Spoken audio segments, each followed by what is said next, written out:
I was ankle-deep in cow manure when a man in a tie handed me a bill for $47,322.14. Apparently, the HOA claimed my late uncle's ranch had unpaid fines since 1997, 2 years before I was even born. Then, they threatened foreclosure. What they didn't know: I'm not just a grieving nephew with boots full of mud. I'm also a licensed land use attorney. And they made one fatal legal error. At first, I thought it was a prank.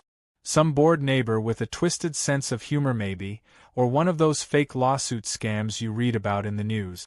But no. The guy standing in front of me, shiny shoes, clipboard, a tie that screamed middle management power trip, was dead serious.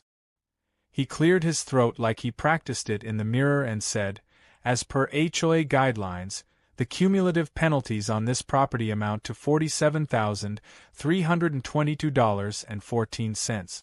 You have 30 days to pay or the association will begin foreclosure proceedings."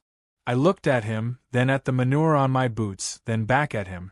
"You walked through that gate, past 2 goats and a dead tractor, to tell me my barn is too ugly?" He didn't even blink.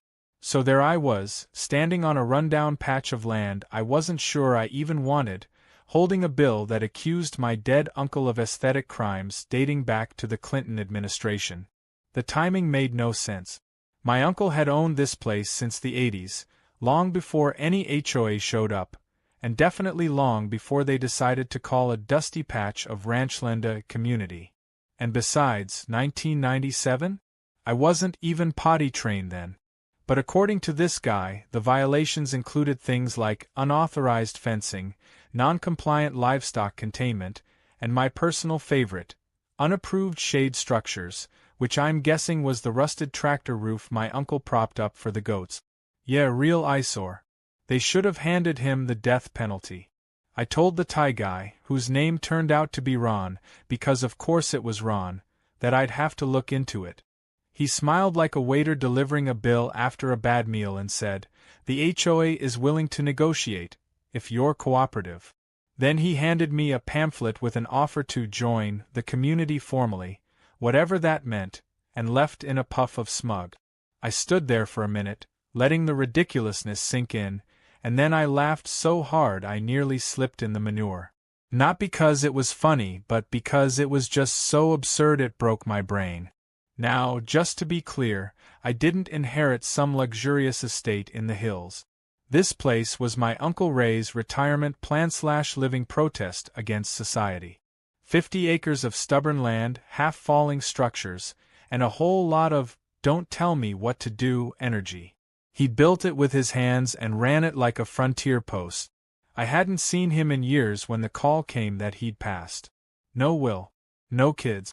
Just me, the city nephew he barely spoke to, left with everything from the house to the hens.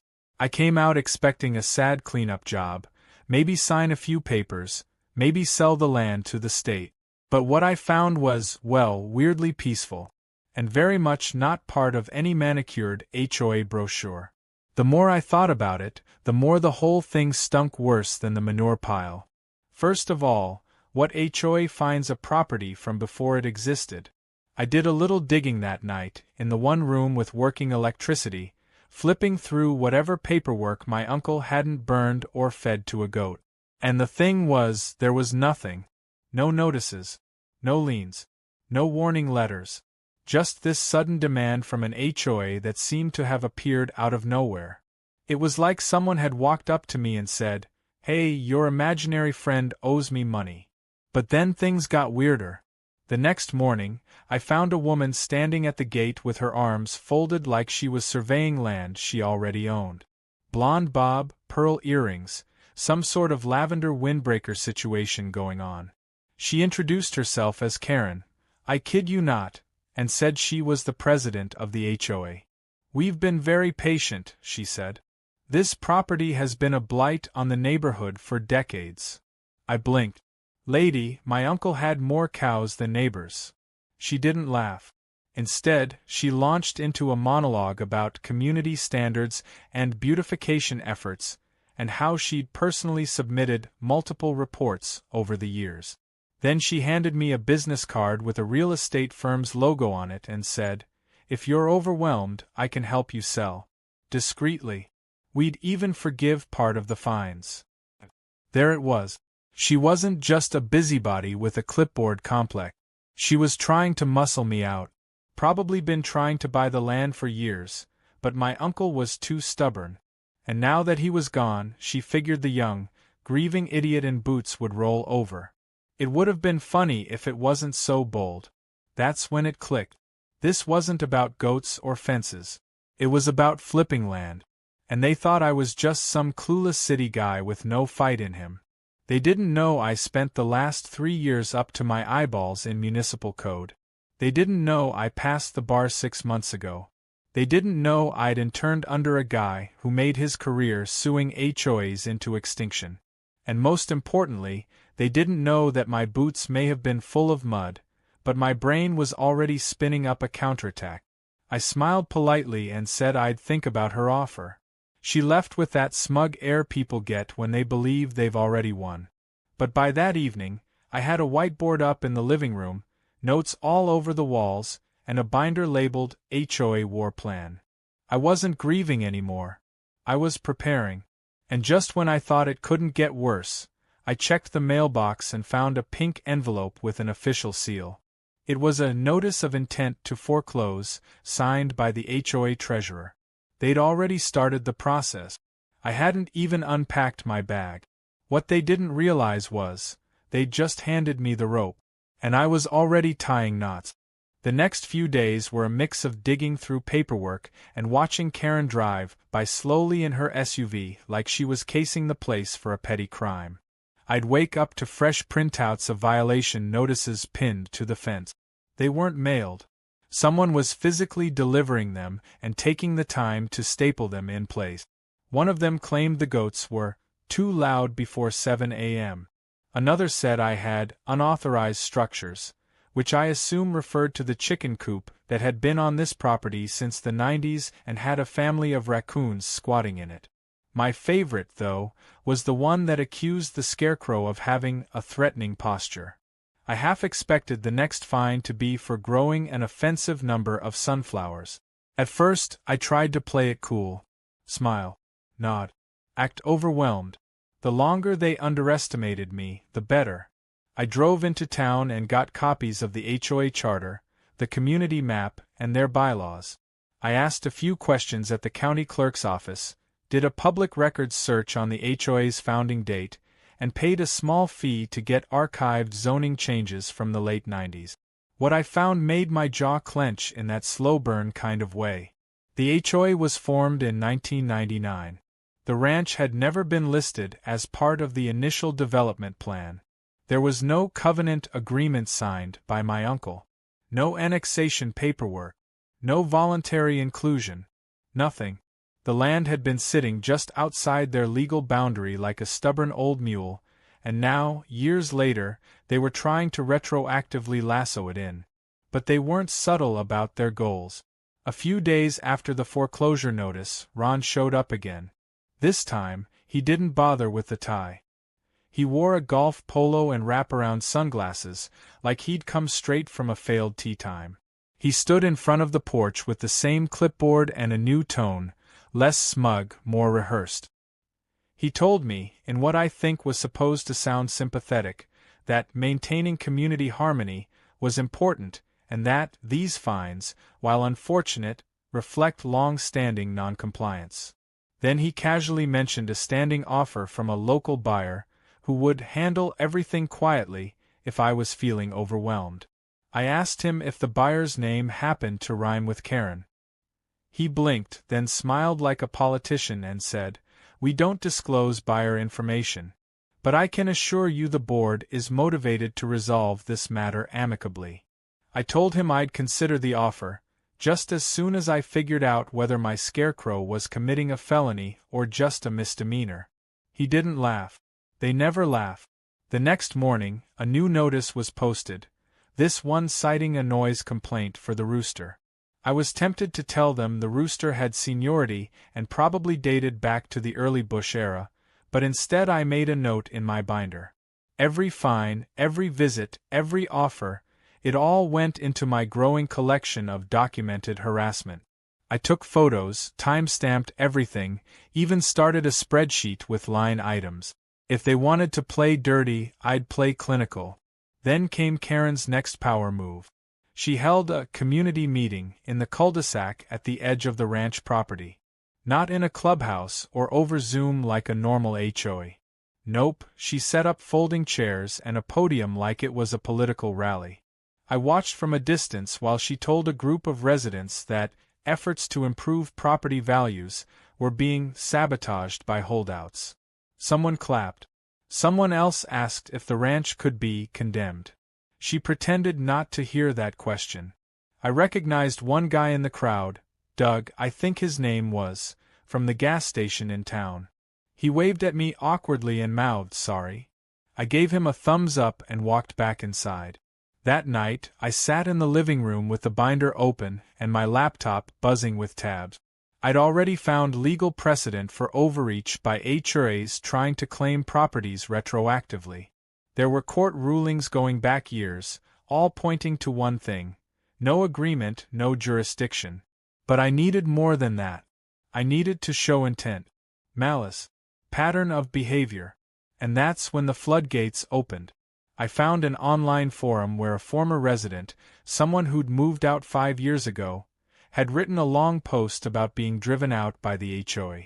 Same tactics: phantom fines, legal threats, lowball offers. The post even mentioned Karen by name. I reached out to the poster.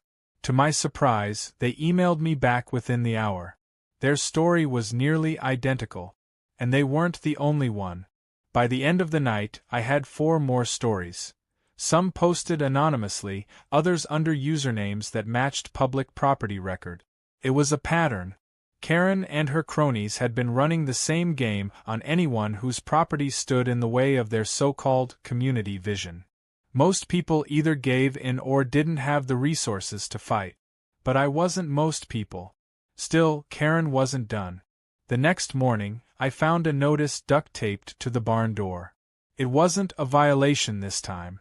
It was a personal letter, printed on HOA letterhead but clearly written by her.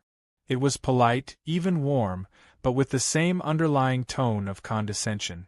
She wrote that she admired my persistence, but that resisting community progress often leads to unnecessary expense and hardship. She ended it with a note that she'd be stopping by the next afternoon to discuss options one last time. I stared at the paper for a long time. Not because I was intimidated, because I was impressed. The nerve it took to threaten someone in cursive. I spent the rest of the day setting the stage. I cleaned the porch, brewed a fresh pot of coffee, and printed out every document I'd compiled. I even pulled out my old laptop stand to make it look like a casual legal war room. If Karen wanted a final conversation, I'd give her one she wouldn't forget. But not before I installed a small voice recorder under the table. She didn't need to know that part. When her SUV rolled up the driveway the next day, she stepped out like she already owned the place. Crisp blouse, fake pearls, clipboard tucked under her arm. She smiled, wide and rehearsed. I smiled back and invited her to sit. We made small talk. She commented on the breeze, said something vague about preserving legacy while embracing change. I let her talk. She offered a new number. Said she had backing from a group of investors and could close fast. I asked her one question: what legal basis the HOA had to fine a property that had never signed the covenant. She blinked. Just for a moment. It was quick. But it was there. Then she recovered and said, "The historical inclusion of the property is part of the community's evolution. The board believes in consistent application." I nodded slowly, then slid the map across the table. The one from the county. The one with the HOA boundary lines clearly marked, and my property clearly outside them. Her smile faltered just a bit. I leaned in, kept my voice low and calm, and said, "Karen, you're trespassing. You've issued fraudulent claims, slandered my property title, and initiated illegal foreclosure proceedings. You've made this personal. I'm going to make it legal. Her eyes narrowed. Her voice dropped half an octave. Are you threatening me? I sipped my coffee. No, ma'am. I'm informing you. She stood without a word and walked to her car. No dramatic exit. No final dig. Just silence. But as her car disappeared down the dirt road, I knew she wasn't backing off. Not yet. I also knew she'd just realized she was in over her head. What I didn't know, what I couldn't have known, was that Karen had a card up her sleeve. And she was about to play it. I didn't hear from Karen for almost a week after that conversation, which should have felt like a win, but in reality, it made the air feel heavier. She wasn't the type to give up. She was the type to regroup. People like her don't like being told no, especially not when they've gotten away with yes for decades. So I kept preparing. I made a formal request for all HOA records involving my property. I copied every fine, scanned every notice, labeled and dated every interaction. I even pulled my uncle's old tax documents from a box in the barn attic, just in case there was something buried in there. It turned out he'd kept every receipt, every legal form, and even, bless his crusty old heart, a notarized letter from 2004 explicitly declining to join the HOA. It was signed, witnessed, and filed with the county. Game, set, match. Or at least, I thought so. But just when I felt like I was finally ahead, I got served with a restraining order. It arrived on a Tuesday, slid under my front door while I was feeding the goat. At first I thought it was just another violation slip, but nope, this one was official. Filed with the local courthouse, signed by a judge, alleging that I had harassed and intimidated members of the HOA board, including Karen and Ron. The allegations were laughable. Unwanted visits, threatening behavior, even property damage. The irony would have been hilarious if it weren't so calculated. They were trying to box me in, keep me from attending meetings, maybe even make me look unstable to weaken my case. It was a distraction, but I knew how to play defense. I called a friend from law school who owed me a favor. We filed a response within hours, attaching the audio recording from my porch meeting with Karen and a written rebuttal to every claim. Still, I had to show up for a hearing the following Monday.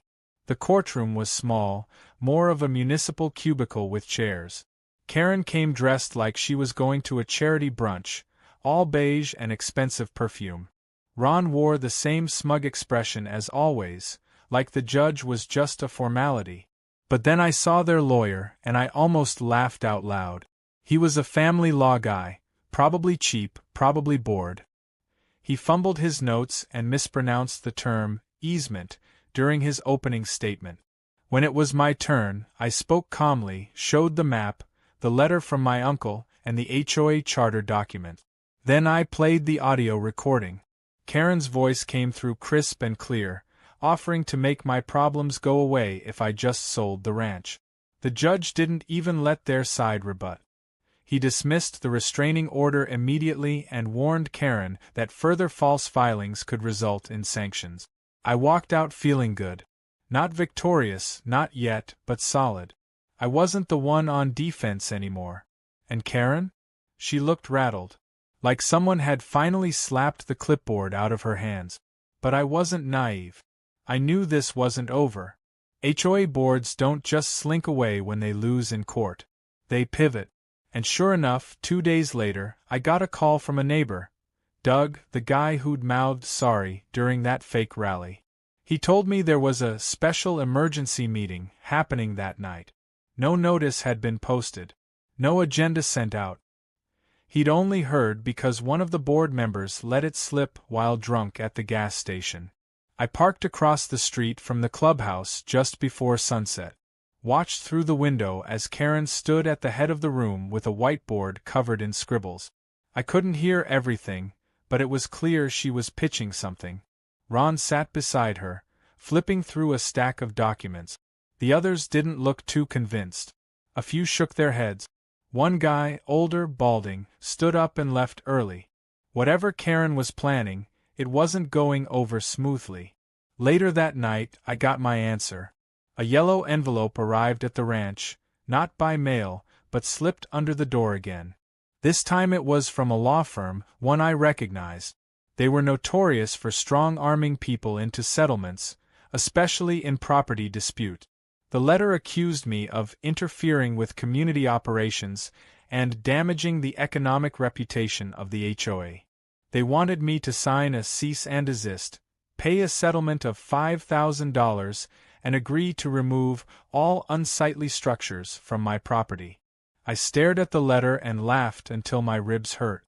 They were trying to sue me into silence, but they'd made a mistake. A big one, because tucked inside the envelope was an internal memo, meant only for the HOA board. Someone, maybe the balding guy who walked out, had slipped it in on purpose. It detailed a plan to annex my ranch through a loophole in the zoning code. They were betting I didn't know the county had just updated its land use designations the month before. They were hoping to declare the ranch part of the extended community by citing shared easement access via the dirt road. It was clever, sneaky, almost admirable if it weren't so illegal. I didn't sleep that night.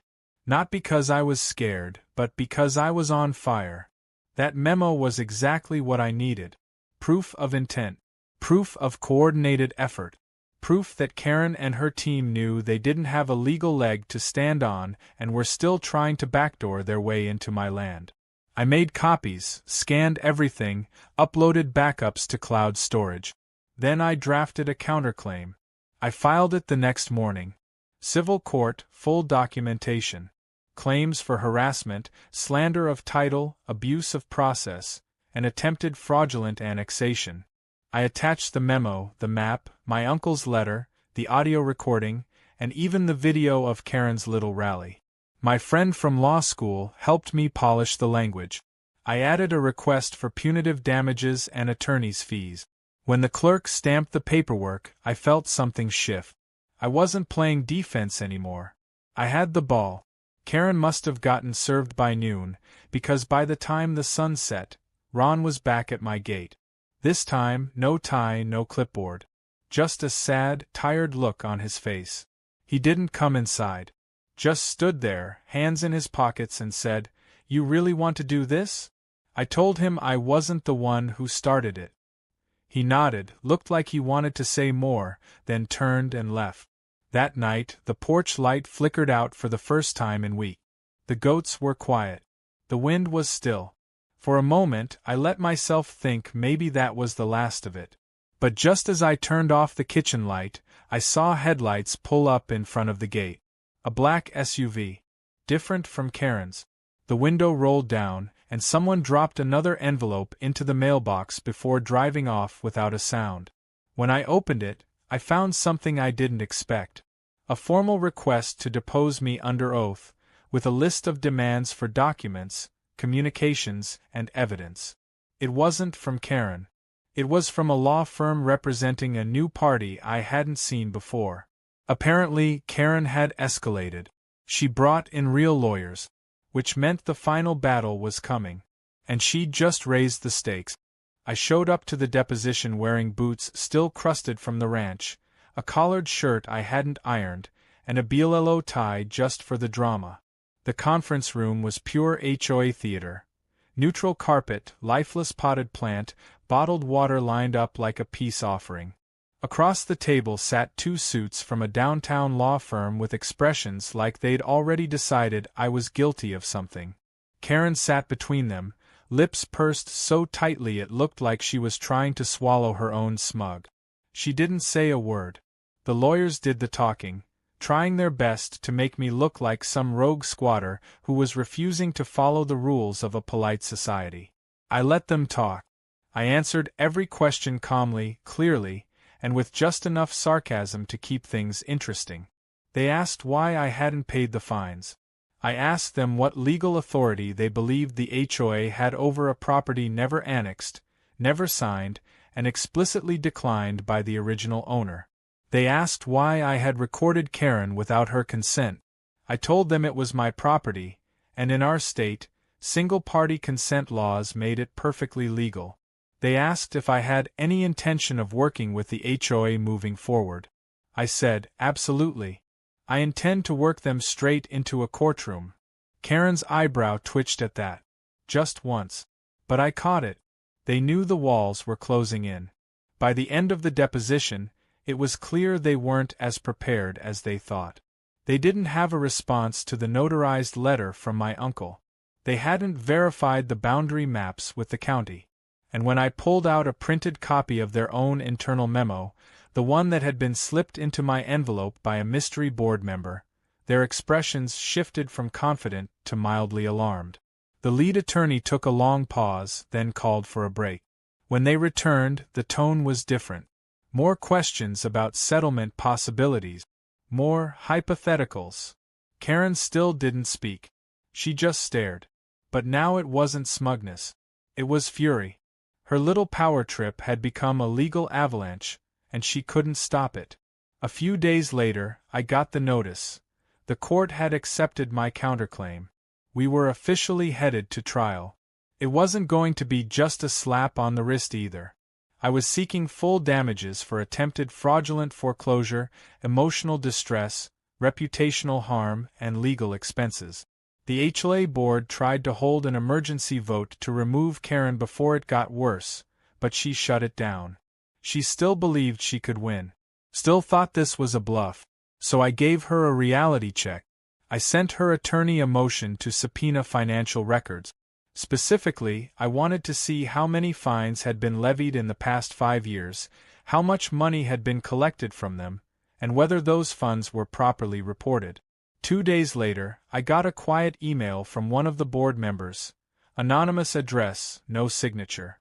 Just a scanned PDF of a financial spreadsheet showing a series of creative bookkeeping decisions. Fines used to fund personal travel.